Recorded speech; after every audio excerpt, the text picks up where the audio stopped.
Okay, so this will be week 4 of the overall course. So we had 2 sessions of fundamentals.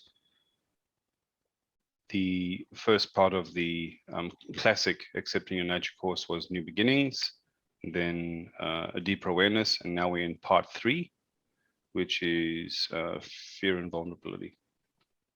So welcome back. We're at this part now, so we'll be discussing discernment, but it won't necessarily be in this order, subjectivity and objectivity, but from the context of self and other. We'll be discussing consciousness and trauma and exploring deeply into the adult, the child, and the animal. And this one, we're going to lay a lot of foundational concepts down. People don't really understand what we mean by fear. They lack discernment between fear and danger.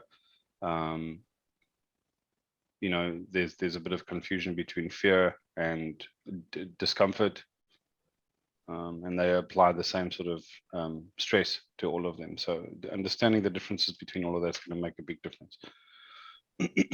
So fear and vulnerability. Fear is the veil, and the little symbol for this week is a labyrinth. So in the core concepts, we're going to be discussing sanity, the Jungian shadow, the hero's journey, the concept of redeemers and scapegoats, and then we'll be talking about self and other. And then that segues nicely into internal versus external locus of control. And then we discuss how fear is the veil and what is actually happening at a psychological level, how that couples with guilt and shame, how we apply the golden compass, how we lift the veil, and the relationship between fear, vulnerability, and shame, consciousness and trauma. So we talk about consciousness, sanity, and an old favorite, reluctance.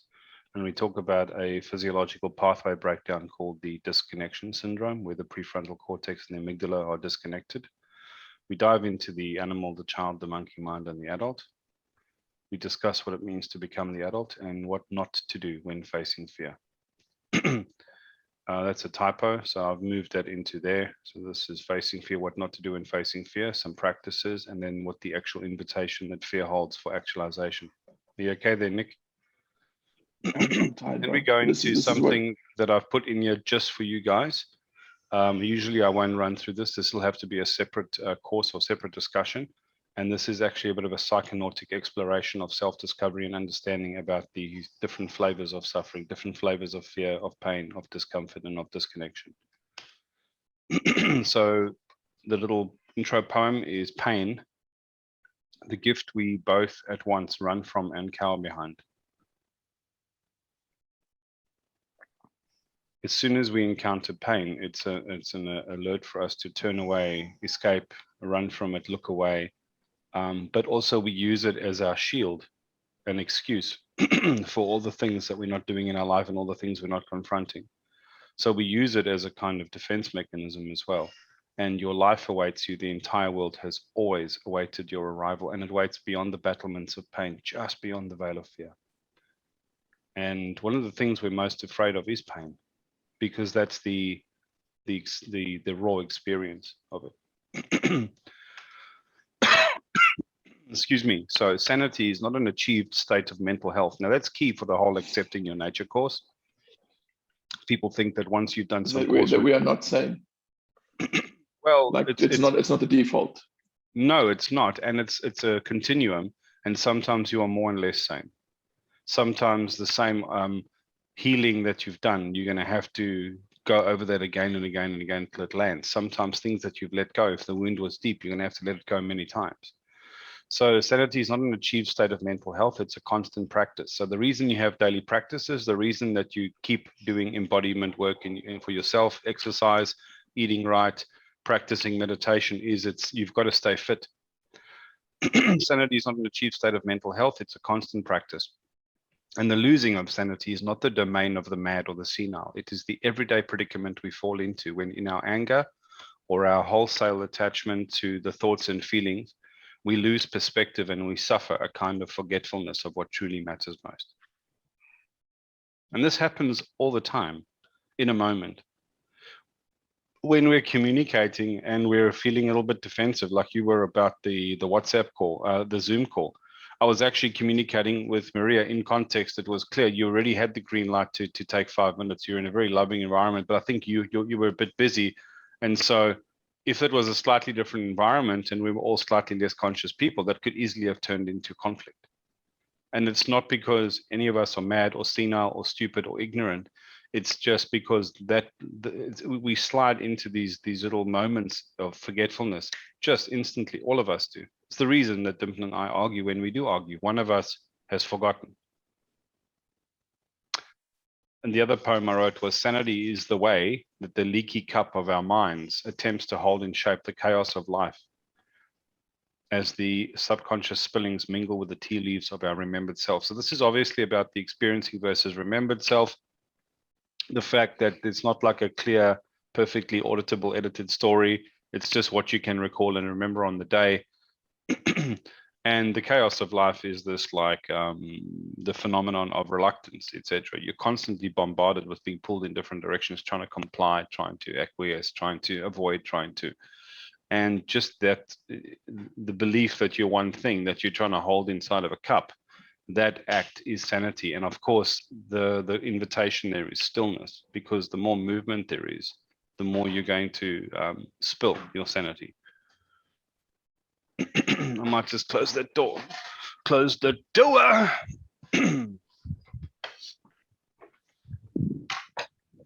Right.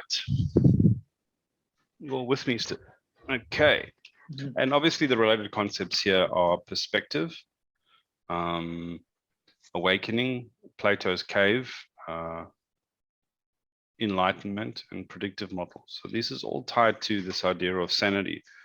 So sanity, really, in my perspective, is in my paradigm, is perspective. It's seeing clearly what's here. So you awaken to that, and you awaken to some realizations that hopefully once seen, you can never be unseen. But you do forget, and then you have to sort of remind yourself. And so the act of Plato's cave is, as you encounter new things or new scenarios, you have to realize that often the image or the scenario that you're painting in your head, in your predictive model, is you're again tied facing the cave wall, looking at the shadow of something, assuming that you know the actual answer about it. And through great force of effort, you have to strain against yourself and go and look for the true light, the truth, the actual thing. And that really, that activity is related to enlightenment. And enlightenment, people misunderstand. They think it's, oh, I'm enlightened.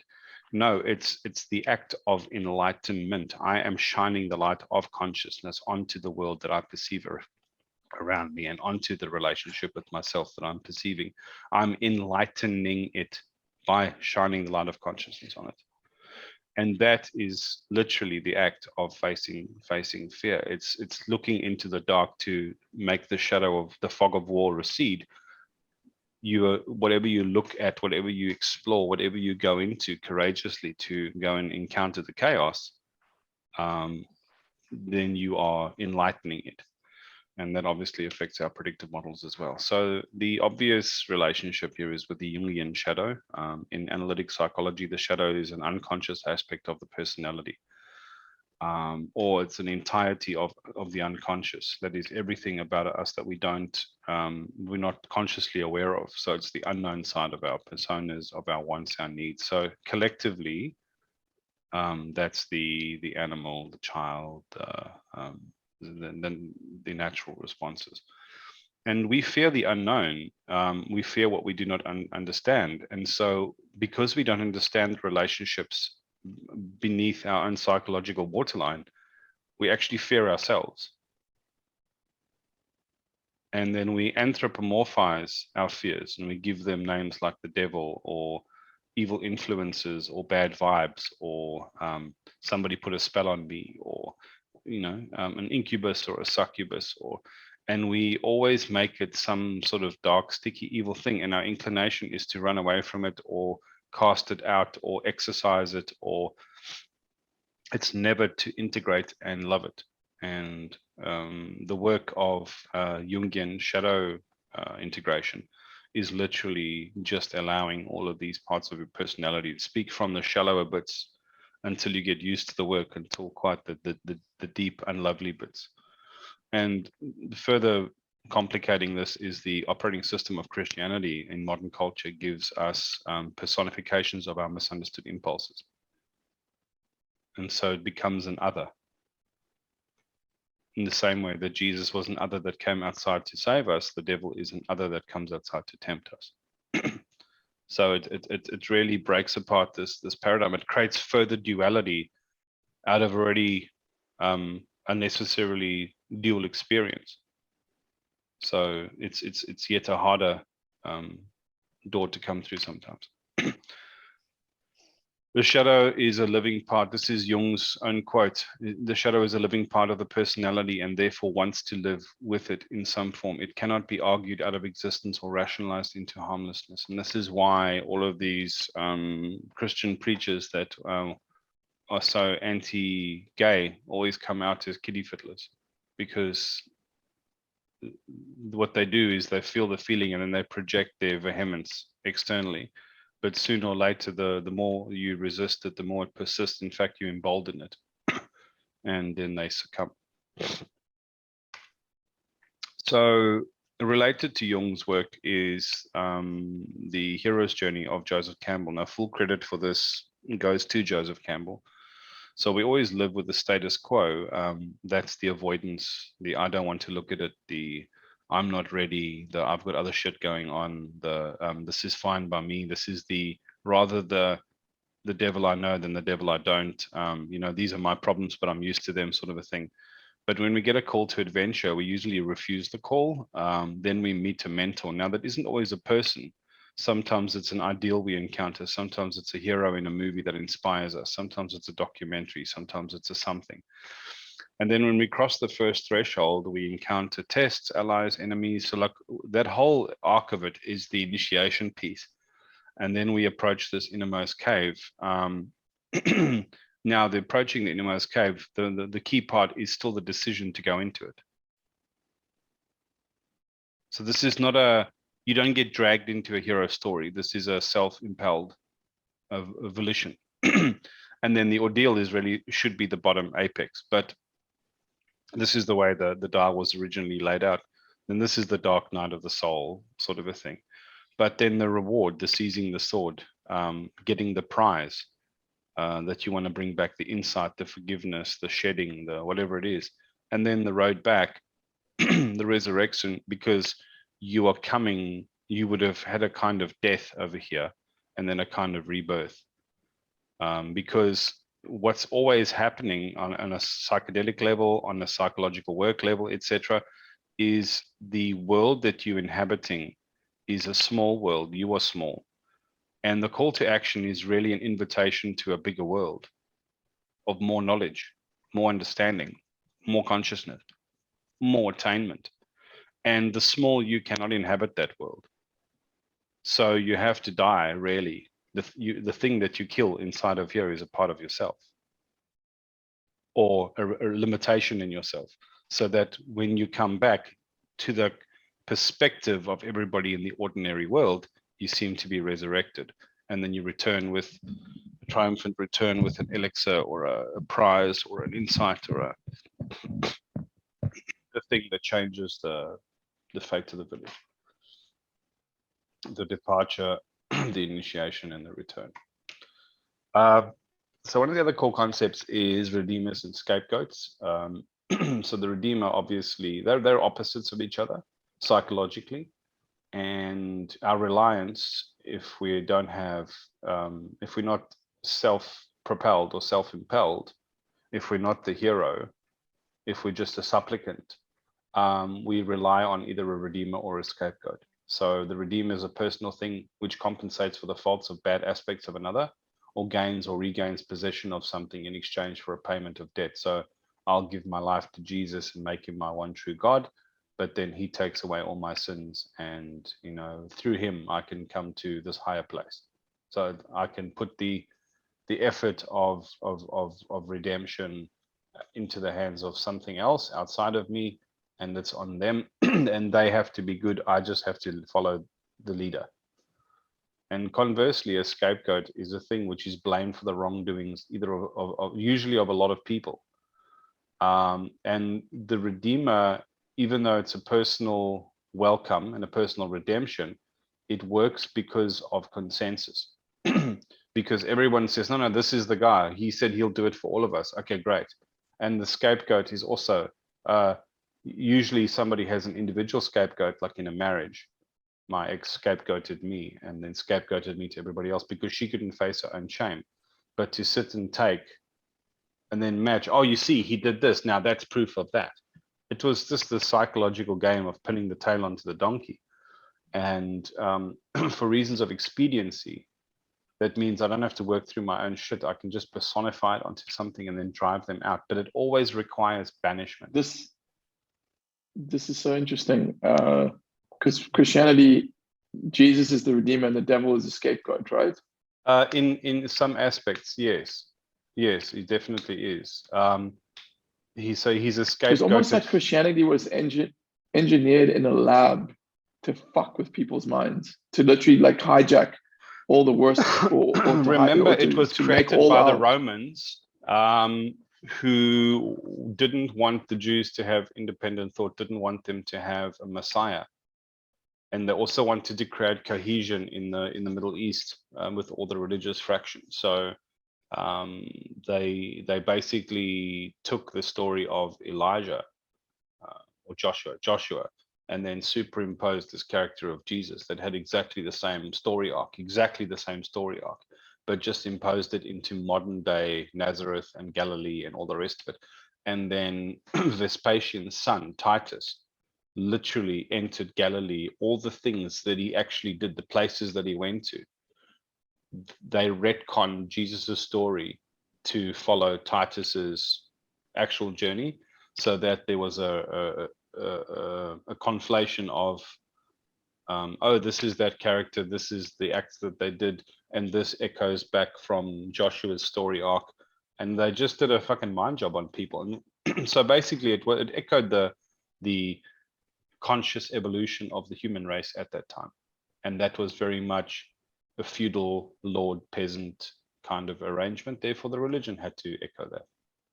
Anyway, now we remember this from our fundamentals, the self and other concept. In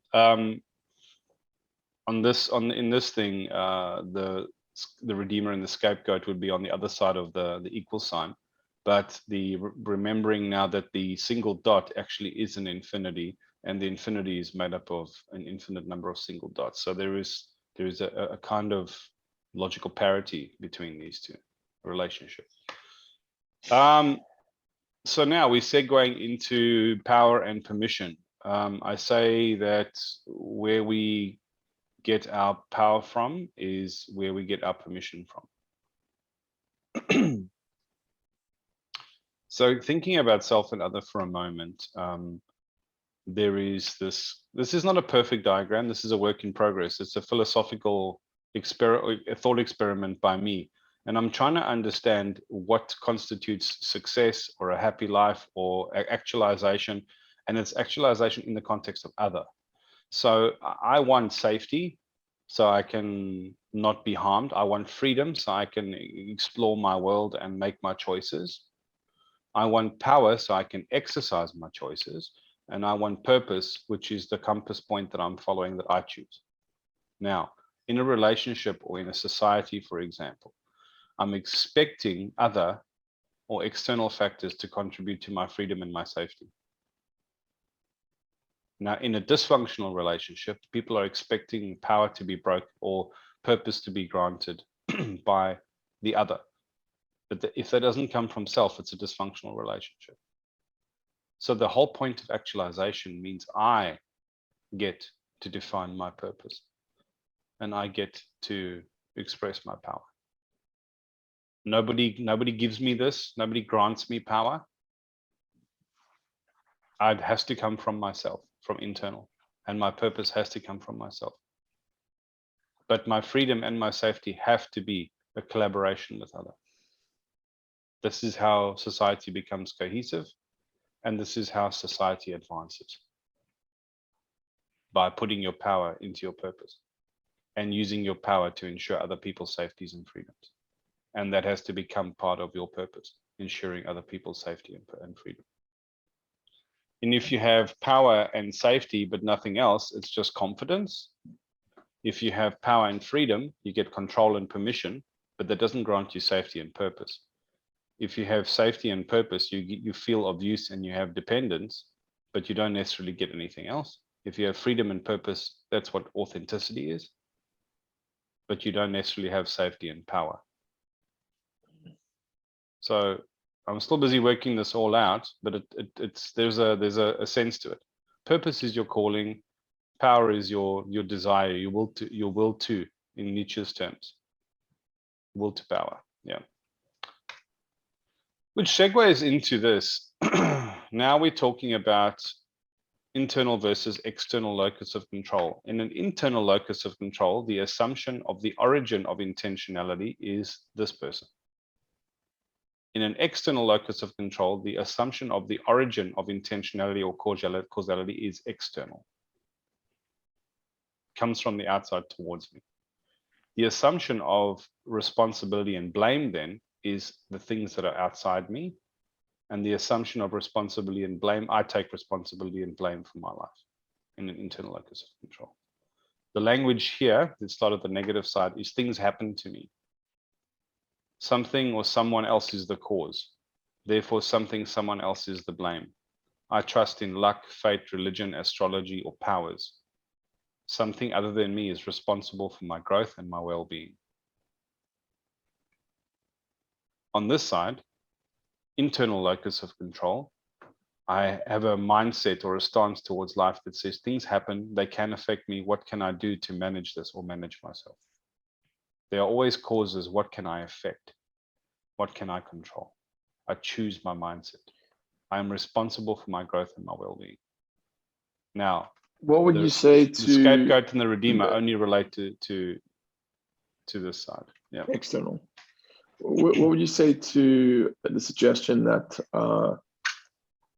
your locus of control, if your locus of control is both internal and external, there's certain things you can control and certain things you can't control, right? Like, yeah, noticed, but the question here is, what can I control?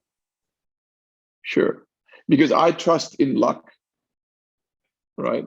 And like the universe, but I also know that I can't just trust in that, and that almost most of the things that happen in my life are a direct result of my own but that's choices more of and like decisions. a Taoist kind of view, like, I'm going to try and go with the flow of my life. But at the end of the day, I still need to put food on the table. I'm not going to sit there and just go, no, don't worry, a turkey sandwich is going to arrive. And if something goes wrong for you and you like hurt your leg during training, you don't blame the person that laid the road. Yeah. So yeah, exactly. We must remember some of the people that we're training in these courses. They've never thought about this before. So the invitation here is to think about the relationships that you have with people, and you're trying to fix your relationship, or you're trying to have a relationship with your teenager, or you're trying to fix something at work.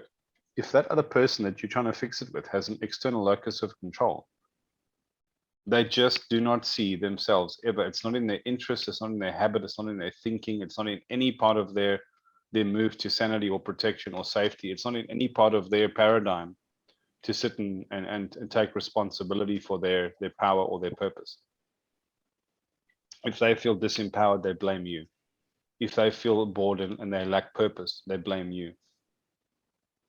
If they jeopardize their freedom and their safety, they blame the outside world. They don't see this as 50-50. It's just like victim consciousness. Yeah, exactly. Fear is the veil, boys and girls. Fear is the veil. So let's talk about that. Fear can be considered as the veil in two distinct and powerful ways. Now, firstly, it always hides our salvation behind it. In the game of life, the prize is sanity. So sanity, self-love, inner peace, finally understanding our immutable connection with the universe, all of that is the prize. Now, the game mechanics that reliably keep the game difficult and the prize hidden is always and only fear. So it's not knowledge or capability or time or wisdom or none of that shit, because people can accrue wisdom and still not internalize it and make it personal. They can know about their lives, but they can't, or sorry, they can know about themselves, but they can't be themselves fully. Fear is not in the way, fear is the way. And additionally, while we are in a fear mindset, while our amygdala is firing and our prefrontal cortex is disconnected, our better judgment and higher values and long-term thinking is offline. And what we aspire to long-term is obscured from us behind a veil. So our valuing of relationships and stuff is dimmed by a veil of poor perception. Yeah. Mm-hmm. So this is probably the pivotal part of this whole session are these words. Everything hangs on this. There are no poems on fear. Of all the things we've written about, loss, sorrow, war, tragedy, blah, nobody's written a poem on fear. Only maybe about courage, or at best, words to capture the vague echoes of that inner violence. So they've spoken about what it does to them, but not about fear. Because the eye of the heart and the voice of the soul in moments of fear are blinded and muted. Now, the eye of the heart and the voice of the soul is exactly what you need to appreciate poetry.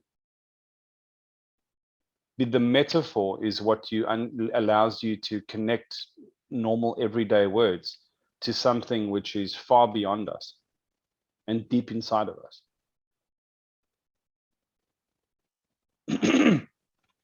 There are no poems about fear, only about courage, or at best, words to capture the vague echoes of that inner violence. Because the eye of the heart and the voice of the soul in moments of fear are blinded and muted. And these are the pair, the eye of the heart and the voice of the soul. These are the pair, the illuminators and gentle editors of our inner gospels that look out into a world and whisper their secrets to our waking mind, that our scattered thoughts might be drawn like moths to the lamps of insight which they light, against the dark landscapes without and within of all that might be death or other. All that we actually fear is death and other. And the eye of the heart and the voice of the soul, these are the illuminators, the enlighteners of our inner story, our inner truth. And they are the ones that allow us to look out in the world and help us discern internally and externally what actually isn't a death, a dying in a hero's journey to come into a greater part of yourself or greater version of yourself, or to live in a bigger world, isn't terminal death. And this thing that you fear about the shadow beneath the surface isn't other, it is you. And if you, this is how fear obscures the truth, by removing the light from where it needs shone, so that you can determine that what you're looking at is not death and it is not other. It's not going to come and kill you. And it's not something to come and take your lunch or to steal your mate or to whatever, undermine you, or it's not death and it's not other. This is key. If you just live with this, you can achieve enlightenment, just this. Because you realize at the end of the day that ignorance is a kind of fear, or fear is a kind of ignorance. Sorry, fear is a kind of ignorance. It's an ignorance of what I am, how eternal I am, how empowered I am, how loved I am, how much I belong to this world, and how much this world was made to be free. So let's talk about the dilation of consciousness. Now, so I said sanity is a continuum earlier on, and this is what I meant. So consciousness is just this ever expanding, widening until you become part of the whole. And as you actualize, your consciousness expands because you are becoming more and more yourself. The resistance that you have, the porousness that you have to what is opened. Your resistance to what is reduced, and what is can just, you connect with it. So connection is not making of the many one, it's removing the barriers of illusion and disconnection that prevent this little illusion of self from realizing it's part of the one. And that's this way lies sanity, and that way lies survival. Now, life is just as much this as it is this. And yet, even though there's low consciousness, animals survive. It's because at this dilation, consciousness is limited to just survival needs and dopamine cycle. The DNA, the animal impulses, have just enough consciousness to keep this beast alive efficiently, because nature is efficient. And the impulse for rage in us is in us, and for copulation is in us, and for eating is in us. And eventually, when we get triggered just so, this can become a frenzy, because that is in nature too. And so if this society falls to pieces, there is enough nature in humans to keep the species alive, but the consciousness will not be at the table. We will just be like apes. So related concepts are Maslow's hierarchy of needs. When you have your consciousness dilated down here, you cannot be thinking about actualization, because you're worried about putting food on the table. And it's obviously related to dopamine cycle. And then here, the practicing of mindfulness practices is what opens the lens again. So here's the golden compass. The opposite of love is not hate. The opposite of love is fear. So we've seen this piece before, and we know what's happening here. Now, this direction is sanity, that direction is survival, and commensurately, that direction is fear, and that direction is love. This is the empowerment, the drive, the trigger that produces this. And this is like a camera aperture that's opening up in the heart, and this is a camera aperture that's closing down in the heart. Fear is closing down, retreating, constricting, fight, flee, deny, avoid. And this is opening up, moving towards curiosity, openness.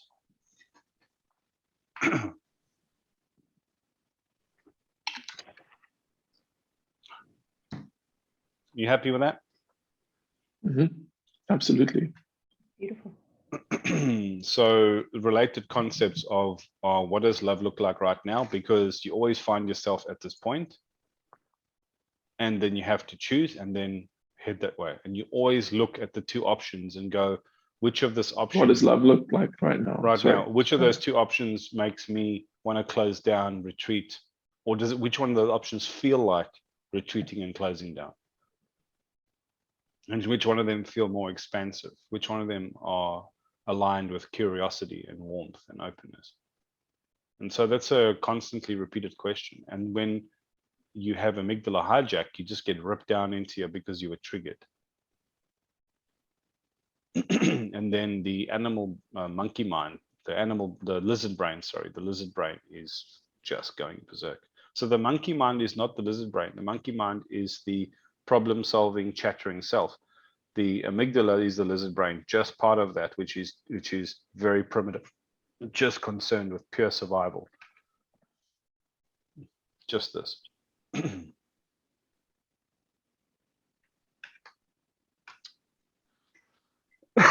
So lifting the veil. Now, remember, we spoke about sensation, awareness, and story, which is going to become something that's topical for you guys doing your program work with the community group. So fear is what we feel. That's the natural phenomenon. This will kill me. Pain is this will injure me, and discomfort, this will undo me. Well, when you say undo me, what is that? Can you, I don't really understand. Oblivion. That. Like, why can't you rest in a place of discomfort? I can't handle it. The I will dissolve. I'm so bored. I'm so uncomfortable. I'm so unhappy. I'm so this. I'm so that. I can't sit with my discomfort. So I have to get a distraction, because if I just do this, I will dissolve or break or be undone in some way. And so the mindful response to that natural phenomenon, the reset is, fear is not danger.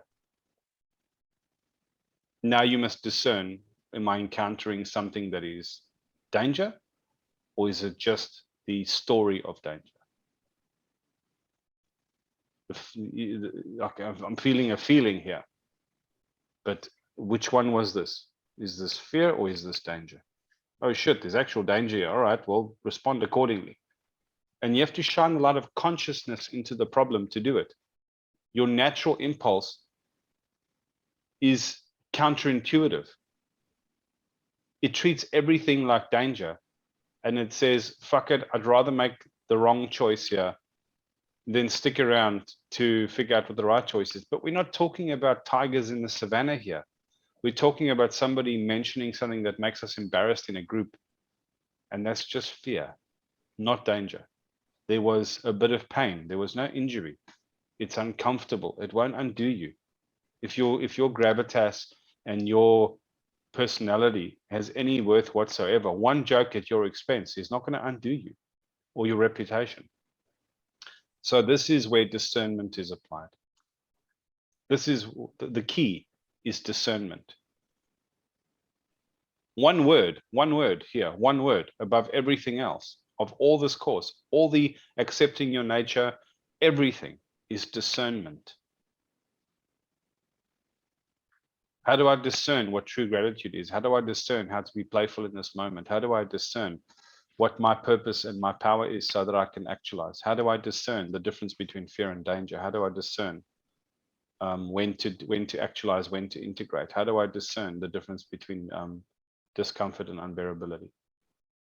All of this is discernment, and you can only arrive at that discernment through the act of enlightenment. Mindfulness allows you to become still. The stillness means you don't get triggered, which means you then have the time to shine the light of consciousness onto something. And then you can see, that's sanity. This is where I move. This is where I go. And then there's a further reinforcing of the mindful framing. This is not perfect, but there are relationships here. So people tend to, you can't be indifferent to your or somebody else's pain. But equanimity is not indifference. And discerning the difference between that and understanding psychologically the difference between that makes all the difference. Aren't you sore? Yes, I am. It's not that I don't care. It's that I can't act as if I care. I have to just get on with it now. And vulnerability is not powerlessness. So if there's danger, I want to be vulnerable here and face my fears, but I don't want to give my power away and then be consumed by danger, actual danger. And when I'm facing discomfort, I can surrender to my discomfort, but that doesn't mean I have to be passive about it. Passivity is just like, I'll just fatalism, and you're just not actually trying to ease your own condition or to improve yourself. It's not the same thing. Excuse me. Now, there's a contemplation which we won't go through, but if there were no suffering, there would be no respite. If there were no discomfort, there would be no relief. And if there were no illusion, there would be no enlightenment. Your pain was meant to be felt, not run from.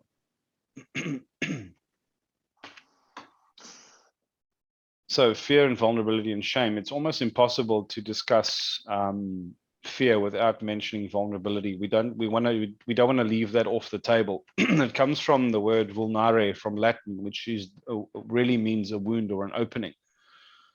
Now, fears are like neon signs that always point to the areas we need to face in our shadow work, our healing, our inner child work, etc. When we revisit our vulnerabilities consciously, they become places by which we may come to healing. So vulnare, the wound, the opening, is the place that light can go back in. The act of enlightenment is to shine light into the wound so that you can understand what the original wound was. And then you can come to healing. And you have to do, now healing and growth are two sides of the same coin. You have to address healing so that you can grow.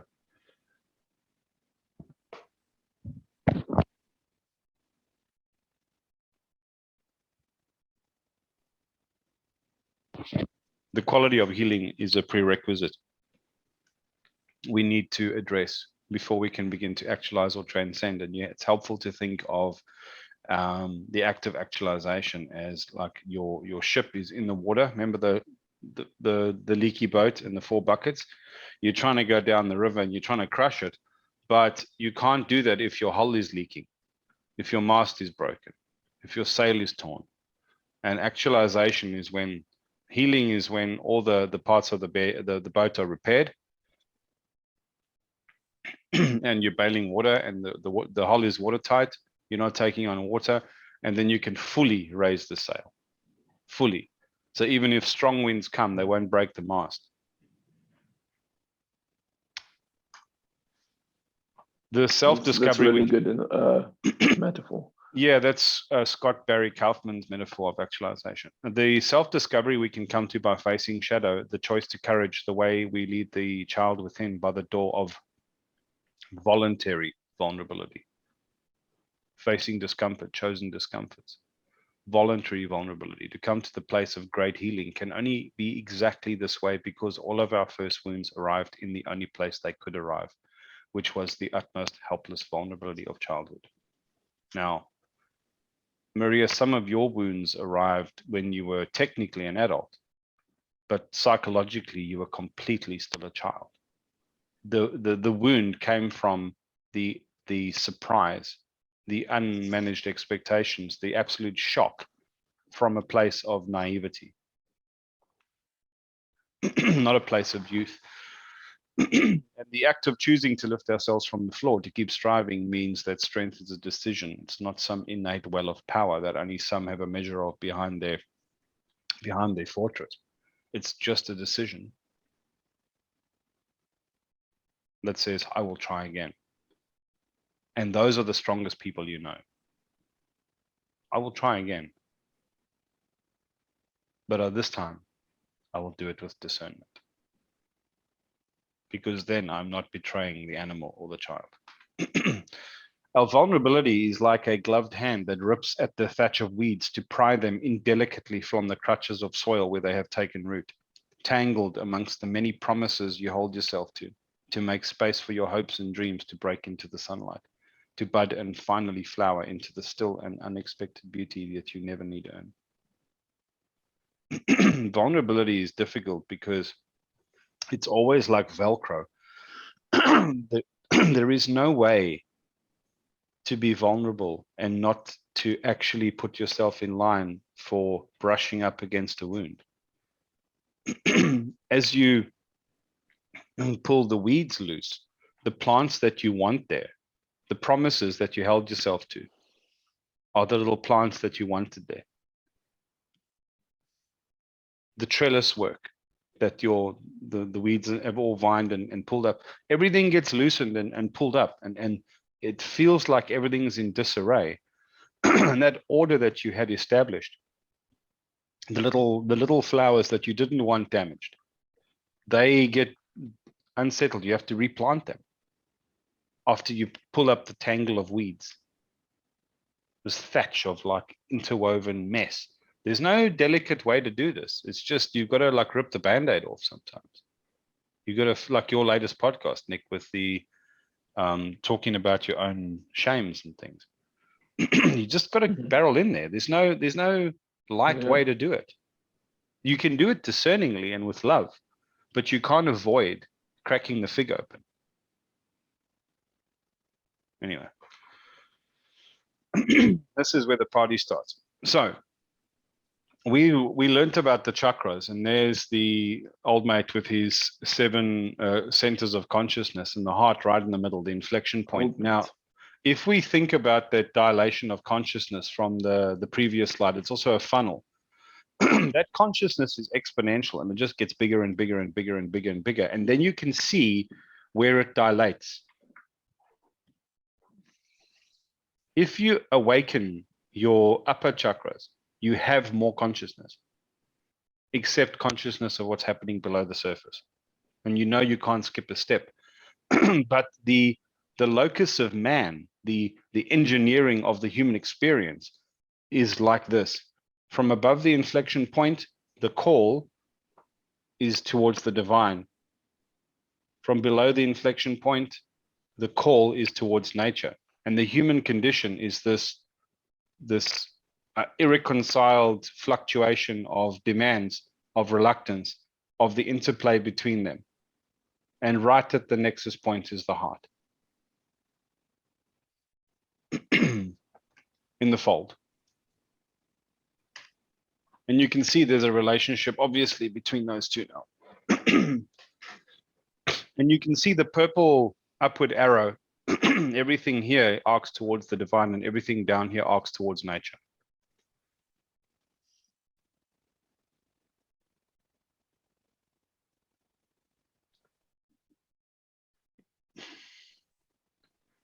Now, we're going to start talking about consciousness and trauma here. Now, consciousness is relative. We don't need to perfectly be aware of exactly what's going on to function and to navigate with some effectiveness through the world. We can still have some consciousness. So if you encounter a person with severe mental health walking down the street or at the service station, muttering to themselves, or like they're having some, that you just happen to walk into their periphery and suddenly you're the focal point of some deep animus or argument that's going on inside of them, and they project shit onto you. We've all seen this, and this encounter provides us with some sort of first-hand experience that the person can be imagining or misinterpreting so much about their surroundings and the intent of other people and still manage to stay alive. Somehow they are keeping the organism alive, even with their completely distorted predictive models. They're out of touch with the reality that you and I share at a basic level. Now, the irony is everyone's on a continuum.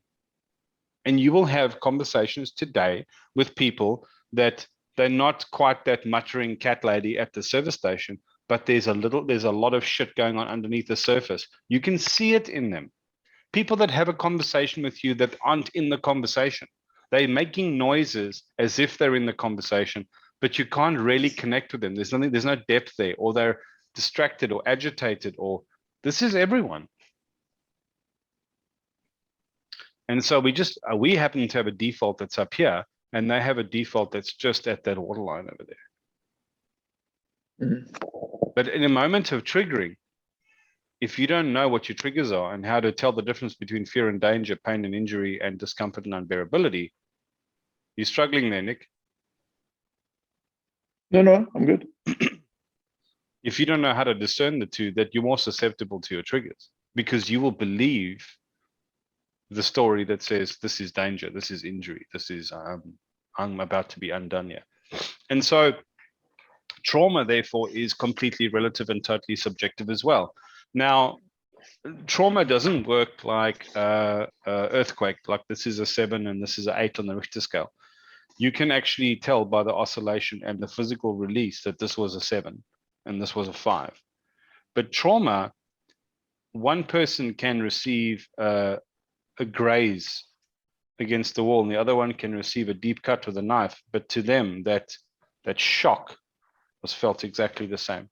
They inter it exactly the same, and their memory of it and how it scars them over and makes them retreat from the world and makes them say anything like this equals danger in future. I need to remember, I need to stay away from it, and I need to treat this like it's going to undo me. That is completely subjective. And when you're treating people, when you're healing people, there's no way that you can say to them, oh, don't worry, this is bullshit. What are you fucking talking about? It's just get over it. Their trauma is completely subjective. And it helps us to understand it.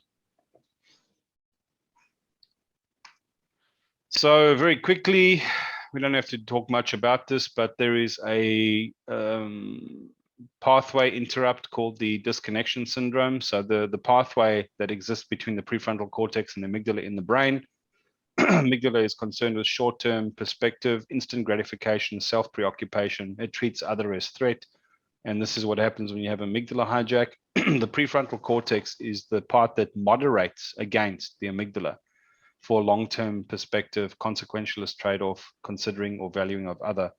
And when you have one night of bad sleep or no sleep, one meal of junk food, one sugary treat, one emotional trigger, you flip this disconnection happens and you stop moderating. This is human beings. Yeah. Jeez. I was talking to Maria on the phone the other day, and some guy, I was pulling out of a parking lot, and some guy, like, he had cut me off, but he was giving me this weird look, and that was the trigger. I remember I just lost my shit, dude. And looking at it now, it's exactly what happened. I switched from being in my prefrontal cortex to being in my amygdala through the emotional trigger of that altercation. That's so interesting. So we've been over this to death already. So you have the animal, the child, and the small I, the monkey mind.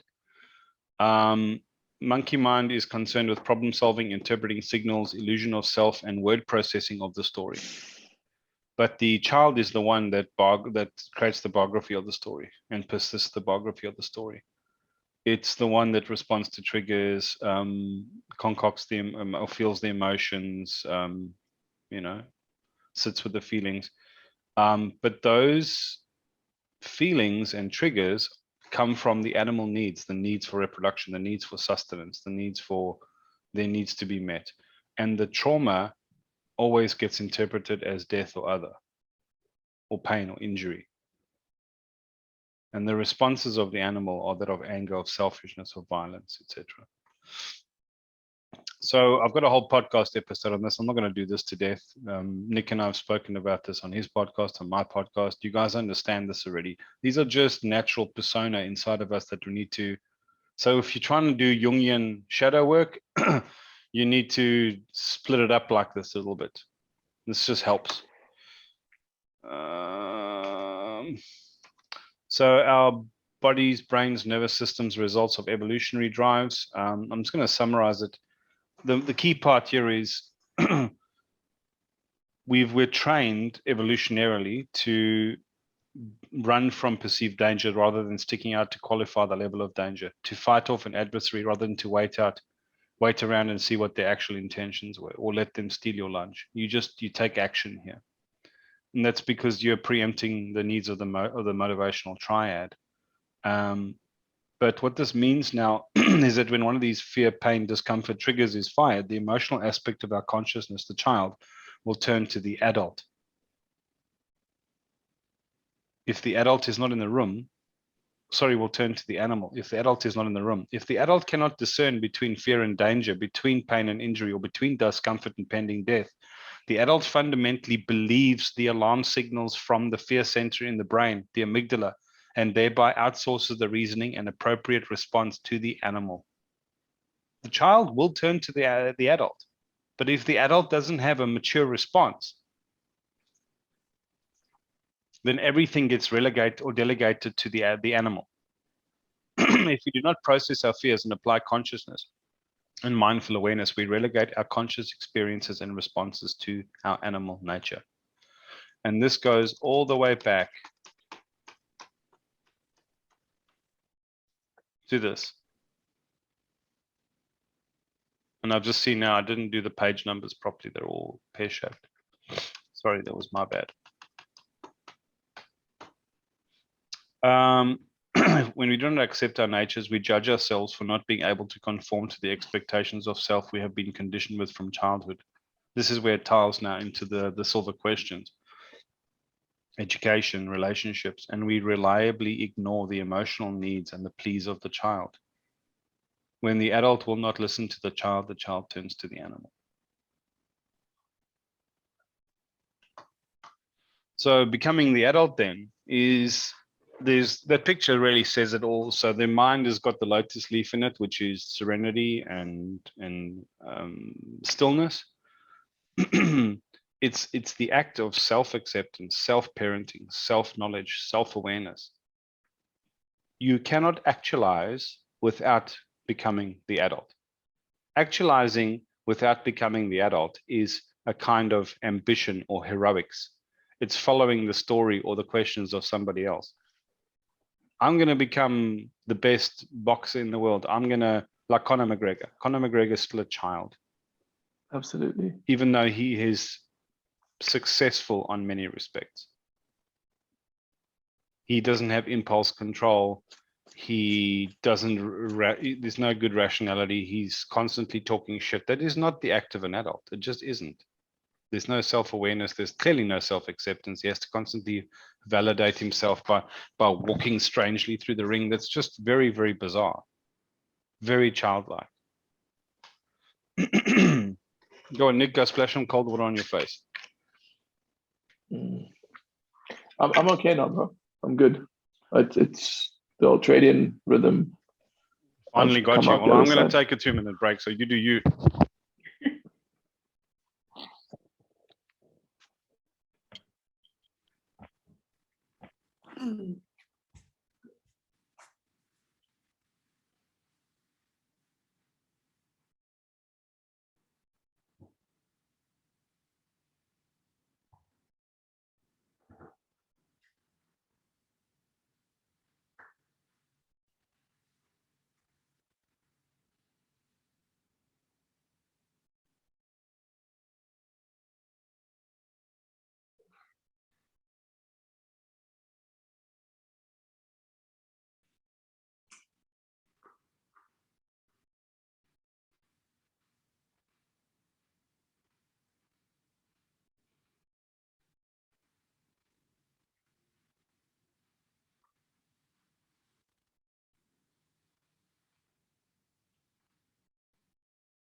I just went and ate a fig. Mm-hmm. Is it fresh or is it dried? No, dried. Turkish. Oh, I miss the fresh ones right off the tree. There's just nothing like it. Yeah, I don't like them, hey? Oh, I love them. Okay, so we're back. So what we're going to get into now is everybody then gets emboldened in this course. They go, right, that's it. They're going to, because I don't just deliver it in this technical fashion. I deliver it in a lot more inspiring fashion when I'm talking to people. I bring them along in the journey. And I keep encouraging them. And I look at the body language in the room. And I haven't, it's not like you and I, us three, have worked together so much. And you guys have done so much work on yourselves in your lifetimes. And you've all had your dark nights of the soul. These people are looking for answers. And so right in the beginning of the course, I say to them, right, there's a few kind of people here. Some people are looking for silver bullets. Some people are just dabbling. Some people just come here to be witnessed. But if you're really looking for a way out of your current predicament, there's answers here in this course. It's literally on the boilerplate. What I'm selling here is that there's solutions here. And then they get, their tires get pumped and they get excited and they think, right, that's it. They're going to face fear. But the thing is, like so many other things, the ideas that they have are distorted. They're broken. They're confused. And so it's very important that what we need to do, because we're sending people out here with like a spiritual evangelism on the conversion of self.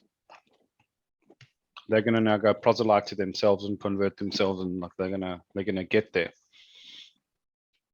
And it would be remiss of us to not educate them on what it doesn't look like to confront your fear. So being brave and foolhardy and ignoring danger. Fear of danger has kept you alive and kept your ancestors alive. And the world has some real dangers, and you cannot accept your nature if you're not around to experience it. And that's really key. And the other thing is sometimes they think they're going to fiercely confront their fear like a warrior. Now, there's nothing that sounds more compelling than that, especially as a martial artist.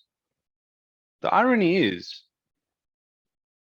the stance that you take against your fear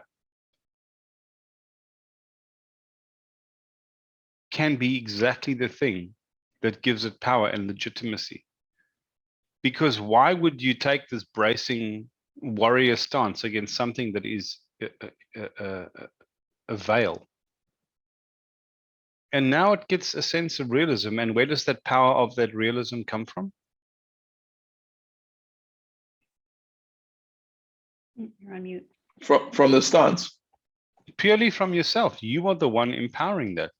It's the same question as when he asks Yoda, Luke Skywalker in Empire Strikes Back asks Yoda, what's in there? And he goes, only what you take with you.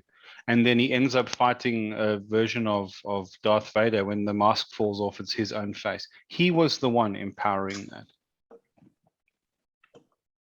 Similar to one of my very favorite understandings that I bring up, I somehow managed to shoehorn this into almost every conversation. Go on, is that which you declare war on, you energize. Yeah. So we cannot fiercely confront our fears like a warrior. The point here is discernment, not battling it. The other thing we don't want to do is to dive straight into a dark night of the soul with no practice. So they go into the course, they know that they have to face fear, but these people are dealing with a serious psychological backlog here. Now, the concept of the psychological backlog, I probably need to include this. So, Maria, please take a note down and remind me, or add a card to the board that says, or add a comment to the slides for week 3, that we need to talk about psychological backlog here. Because it's something I talk about in other courses, which I run a lot more privately, which is how people can do psychedelic psychotherapy and psychedelic philosophy. And growth and healing are two sides of the same coin and all the rest of it. But if you have an unprocessed backlog of psychological trauma behind the damn wall, and you suddenly open the sluice gates, you are going to fucking flood the village. You're going to flood the village. And it'll undo you. And then you'll blame psychedelics, or you'll blame the course, or you'll say, yes, but you told me to face my fears. Yes, you numpty, but this person was dealing with now trauma is subjective, but the backlog is objective. And it's just the amount of stuff that you haven't processed yet. Now, if you're someone like me and your eyes wide open, you can still do that. Because I had a framework and I had the love versus fear compass, and I figured some shit out. But every single session needed to begin with healing and psychological processing and purging. And you don't get around that. And if that is what you have to deal with, you need to do some of that dealing off the mat, not just right in the middle of ceremony or something, because it'll fucking break you. And the last thing is silencing or suppressing our feelings or our pain. Now, distraction and looking away is not conquering anything. You can't shine the light of understanding on something that you're not looking at. So somebody in the class once suggested, oh no, what I do is every time I feel this, what I do is I get told by my therapist, I look around the room and I saw a fern and I have to go, okay, how many leaves on how many fronds on the fern? Like 1, 2, 3, 4, 5. And by the time I've counted all of them, I've forgotten all it is. That's the way forward. I said, no, it isn't. That's a terrible way forward. And she was like all affronted. And I said, well, ask me why. Ask questions. Well, why? And I said, that is not facing your fear. That is distraction. Yeah, that's just distracting yourself. Artful distraction, which means one day you're going to find yourself in a bleak room with no ferns. What are you going to do then? And the world will serve us up a bleak room with no ferns. And she confidently turned to the rest of the class. She was going to drop a pearl of wisdom on all of them, and so grateful that she had something to contribute. And I didn't mean to shout her down, but I just had to. So no, no. And that's why I wrote this page. So I used to just have 1. Then I had 2 points. Then I had 3 points. So these are cautionary tales of what not to do. And I didn't just come up with them because I got good imagination. I came up with them because people did the course and then did some dumb shit.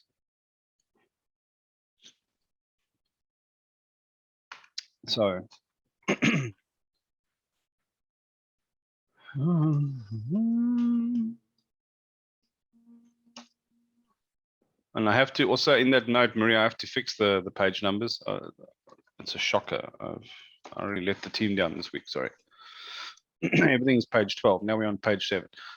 To brace yourself against your fears, to legitimize its power. Now they have to do a contemplation on that and then give that some thought. Bringing the light of understanding and self-acceptance into the darkest landscapes of our inner thoughts does more to lift our gaze from a low horizon than all the many ways in which we seek respite and try to fill the holes within. All of the spiritual practices, all of the see, the problem with breath work and the energy stuff that you guys are doing, it eases the feeling and creates stillness, but the story will re-emerge. They practice not listening to the story, but in a moment of triggering, the story re-emerges and they haven't got a better story. Until you do the math. Until you do the math. And this is called doing the math. You have to shine the light of understanding, capital U understanding in there. That is nous, that is consciousness. So I understand the cause and effect. I understand the utility of forgiveness. I understand why fear or guilt and shame have no purpose. I understand that I should do this rather than that. Because if I don't, I'm going to get lost in the maze again. And the point is, just chilling and realizing that the labyrinth isn't going to kill me is one thing. But in a moment of fear, I'm in the labyrinth again, and I do not have my own thread to get neither in nor out.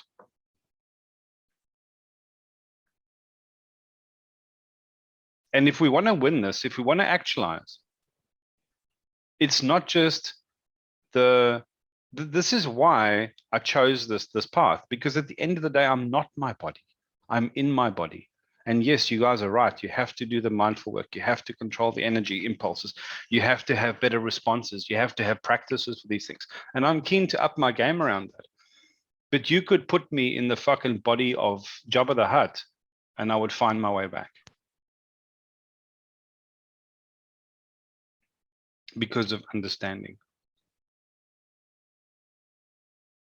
Understanding the Hermetic principles, cause and effect, rhythm, cycles, seasons, principle of gender, principle of polarity, vibration, correspondence, mentality.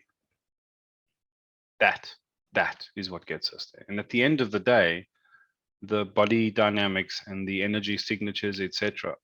I work a lot with energy, a lot, but it's the simplicity on the far side of complexity, not the near side of complexity. I didn't start there. I started with discerning the complexity. Then I came back because now I know what to attach it to. So these are practices which you can share. You already know them. I'm not going to discuss them. They're just practices I teach people in the course. So I just give them a little taster and I give them an exercise to say, you know, pick some of these that you think are, first of all, which ones raise more fear in you? And secondly, where do you believe your work is? So we don't have to accept the software and the viruses that are running. This is now where we start bringing back concepts from week 1 and week 2, or part 1 and part 2. We don't have to accept the software or the viruses that are running on our operating systems. We can clear them with practice. We can debug the code. We can start to unlearn some of our junk values that we hold on to. And specifically, one of the junk values is virtues. Virtues are they are junk values. Modesty, Nick, one of the first ones you and I tried to dismantle, and it took you a while, but now you know it's nonsense. And to be driven by this virtue of modesty is a false modesty, and you're fake, and you're getting your permission from other people, and you're trying to appear a certain thing, and you're projecting, and you're not yourself. That is not actualization. Now, not many people understand this when I read it; they miss it. But the point is, for some very brave souls, who can learn self-love and self-acceptance, another greater prize awaits. So they are all doing this so they can heal fundamentally. Most people come to this for healing. Let's be honest. But growth and healing are two sides of the same coin, and they only really come to polish the one side of the one coin. They don't realize that this invitation to actualization is the beginning of a spiritual path. A deeply profound, rewarding, rich spiritual path. Just because it's a new way that I've opened up in this lifetime doesn't mean that it doesn't lead to all the great places that every other story promised. And it is the truth of our time. It is actualization. It is the actualization of many cells to contribute towards a greater whole. It's not the surrender of the self into the ocean of bliss. It cannot be. And it cannot be the syncing with nature, because we've done that now. You can't have Amazon and Netflix and Tesla and all of this shit and John Hopkins music and LSD and then say, no, we're gonna kumbaya our way out of this. We're not. We've got too much complexity now. And therefore the only direction is that way.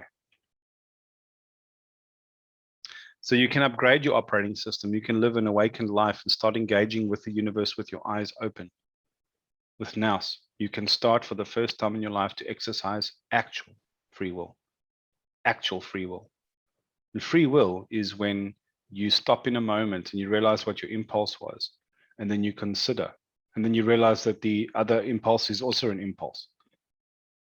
And then you can ask yourself, what does love look like right now? And you can choose to face that, and that's free will. From an awakened conscious place. Because below the waterline, you still, your acts of love are still giving in order to receive, still receiving. It's only when you can tell the difference, when the reluctance that you're feeling is to do with raw giving and receiving, then all the clutter is out the way and you're getting right down to the bedrock of what it means to be a human soul. And then you're practicing free will. When you understand the gift, the cost of the gift, the direction of the gift, why you're receiving, how you're going to give. This is where the game gets truly interesting, truly interesting. And you've got no idea how deep that rabbit hole is.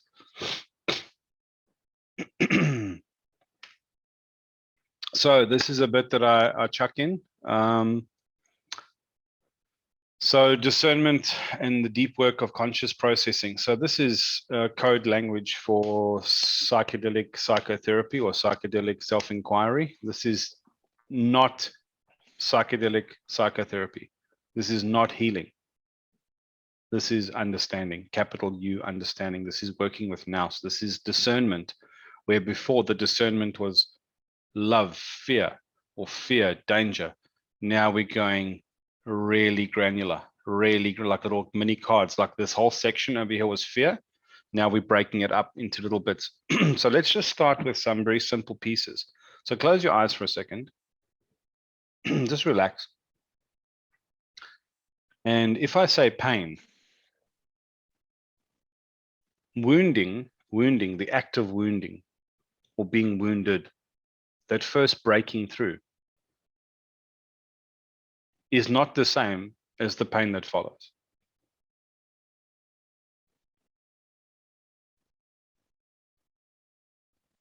A bruise is not the same as a cut, is not the same as a scrape, is not the same as a stab. The deep, invasive penetration of a stab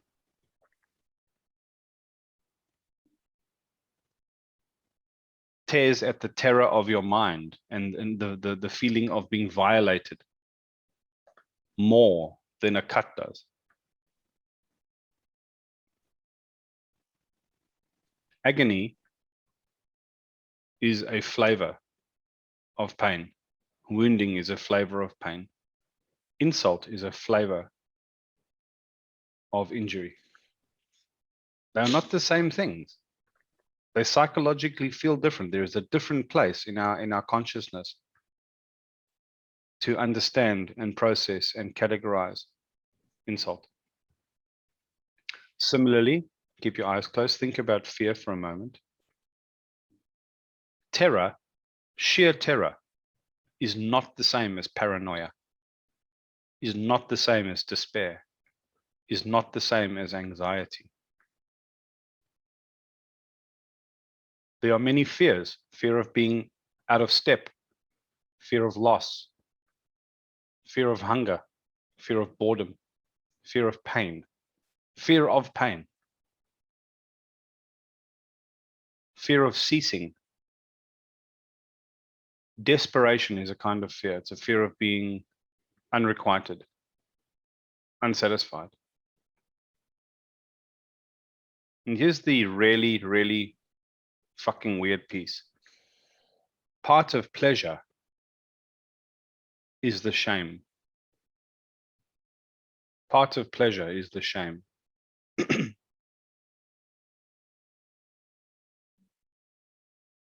Part of pleasure is the shame. If the best sex we've ever had is dirty sex, it's because there's a little inkling, little sprinkling of shame there. It's touching right on the edge of what we're secretly ashamed to admit.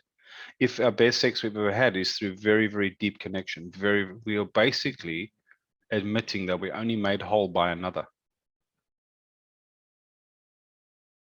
Part of pleasure is the shame. You really need to understand that. So open your eyes. The opposite of agony is ecstasy. The opposite of wounding is protecting. The opposite of insult is to be witnessed. Why? Because here I'm taking a shot at someone for something I don't understand. And here I'm acknowledging for something that I do understand. The opposite of terror is infatuation. This is a gnawing fear that hounds you. This is a gnawing adoration that hounds you. The opposite of paranoia is lust. This is a feeling that you cannot shake. This is a feeling that you cannot shake. Despair and hope, anxiety, solace, pleasure of comfort. The fear of being out of step and harmony, fear of loss is finding. Because this is having something taken away and the anticipation of it. And this is the surprise of discovering something. It's not just. Or when you lose your wallet or something, like that relief when you find it again. Yes. And hunger, the opposite of hunger is not eating, it's giving. Because here you are hollow and something must come from the outside in. Here you are the one providing it. These are actually not fears, they're discomforts. Fear of boredom is serenity. Fear of pain, pleasure. Fear of ceasing is surrender. Fear of desperation is attention and receiving. And similarly, pain we recognize, fear we recognize, discomfort we recognize, but here's another bad boy. Yeah. Are you saying is everything in the right-hand column the antidote as well to everything in the left-hand column? Sometimes you need to change the wording a little bit, and sometimes it isn't. So for example, if I'm afraid of being violated, I need to champion something. If I'm afraid of oblivion, I need to promise permanence to an idea. Legacy is the only immortality. If I'm afraid it won't stop, I can't do something about this. I have to surrender to it. Because that's actually a fear of impotence, actually.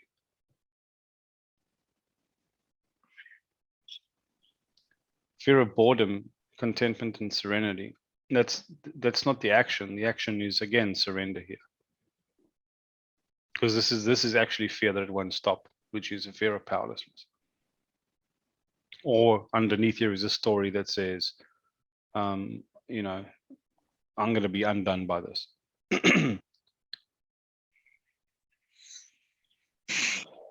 So if you're feeling the guilt of abandoning something, you have to take pride in your loyalty. Like when you left your cats behind. The guilt really just pointed to your loyalty. If you didn't have loyalty, you wouldn't have felt guilt.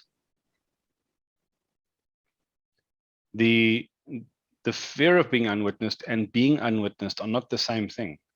Actually being unwitnessed, I have had the pain of being unwitnessed.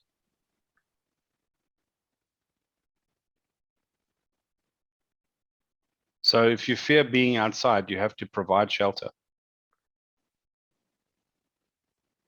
If you fear being deceived, you have to provide encouragement. If you fear abandonment, You have to show devotion to something.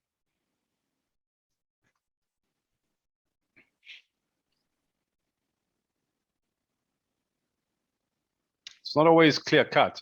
This is very, very highlighted Scrabble. This is a long conversation. But the main point is that it's not just pain, fear, discomfort. There's so much nuance in here. It's like starting to enjoy red wine or starting to enjoy whiskey. You think this is the same as that. It's not. There is so much complexity and delicacy. And when you start working with edibles, Nick, you actually put different music on and you sit and explore the experiences in your body. And you start very carefully just plucking an idea and putting it in the, like those little projectors we used to have as kids, a little red visor you put up and you click it over and it shows you like pictures of superheroes or whatever the case. Kaleidoscope. Something like that, yeah. Yeah. Wonder Vision, I think it used to be called. I don't know what it was called. Anyway, so what you're doing with your eyes closed with edibles is you literally import. You click the frame over and you put violation in there and you explore for internally. What does it mean to violate? But you have to have, surely you have to have an experience as a frame of reference. Yeah, but we all have. Please don't tell me you haven't felt violated. No, I know. I'm saying, but like, so every human being has experienced all of this at least once. I don't know. What a question. Well, yeah, no. I mean, I guess it's. I'm not talking to you. I'm only talking to you two. No, I know, but just like you said, something with Galactic Kelly, like if the thing isn't applicable, it cannot be a valid pathway to. Well, no, yeah. It cannot be a valid pathway to consciousness if it's something so far beyond the realm of the average person. Yeah, man, but sure, but then pick the ones that you have had, for God's sakes. I mean, just to get a list. I wrote a list down for myself. They were like, it's finite. It's still finite. Yeah, no, don't get me. I'm not trying to be difficult here. I'm interested. Like it's yeah, no, it's interesting to me. Yeah, I don't know. I don't quite understand your question and don't really know what the answer is. Like, so what if somebody hasn't done all of it? Then you just pick the ones that you have done. But you at the end of the day, they won't be inclined towards this kind of work anyway. But people who want to really understand the human condition and our deep psychology, this is what you do. You start really getting fine, because if you start to take violation or take abandonment, everyone's been abandoned, but you came to the bus and the bus drove away. At the end of the day, the person saw you and made a call to say, nah, on time, my choice was still an act of rejection. And it's like, fuck you, mate, you're on your own. I'm not part of the group. Like, there's a lot of implications there, but we understand what it means, what it feels like at different grades, and the different grades of amplitude is how strong the valence of it was, but the nature of abandonment was the frequency of the vibration, the feeling. And we all have some low understanding of this. Or we start with the one on the right. We've only ever been encouraged. Now, encouragement and deceivement is so closely tied. Our parents only ever encouraged us. What they were doing was deceiving us. Because at no point in time did we face the truth that we're actually not always going to be up to task. We don't have the best singing voice. We're not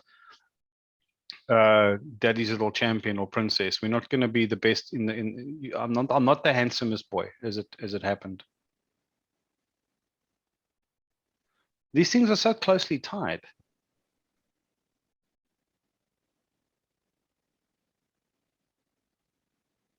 And this is not perfect. I can sometimes see things in discomfort that I actually want to put under fear. Or sometimes fear and wounding, they cross boundaries. But it's interesting to realize where fear and pain touch, and it's around neglect.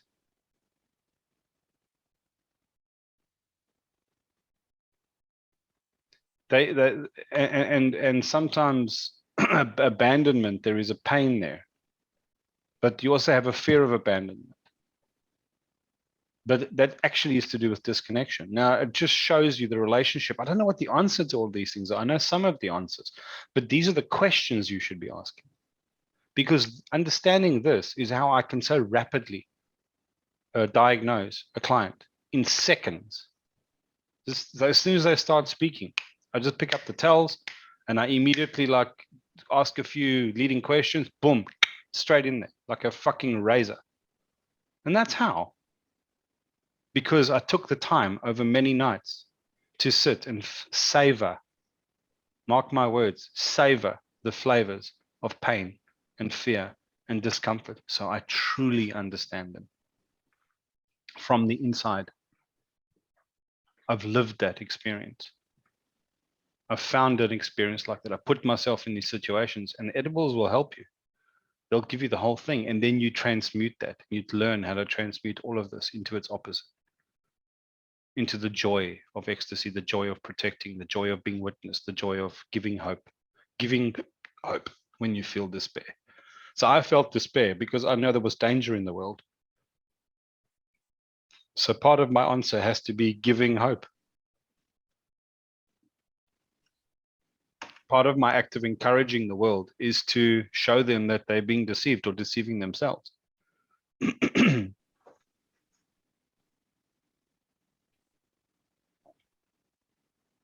Anyway.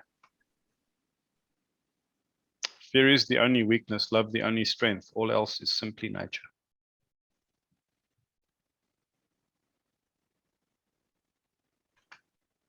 That's what we did today. The takeaway, love over fear. You deserve love. You deserve forgiveness. You are the only person you need to mind in terms of well-being and healing. You are not broken. You are simply weighed down by a nearly unconquerable gravity of a nature that you did not choose. Nearly. But I'm living proof that it's conquerable.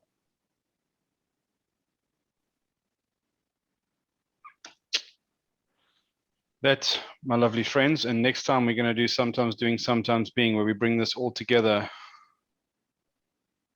from a masculine, feminine perspective and look at the wounds and the impulses and the drives and the practices and the inclinations. I'm super excited for that. Super excited. Yeah, a lot of this you'll know already, but that's pretty much where we end. So thanks. Sorry about the page Rocco. Numbers. That probably was a bit misleading, frustrating. Yeah, man, I got to apologize. I was just fucking exhausted when we started. That's why I was yawning a couple of times, not because I was uninterested. I was just, my energy really dipped. Okay, I'm going to wrap up the recording, but we can keep chatting for a minute.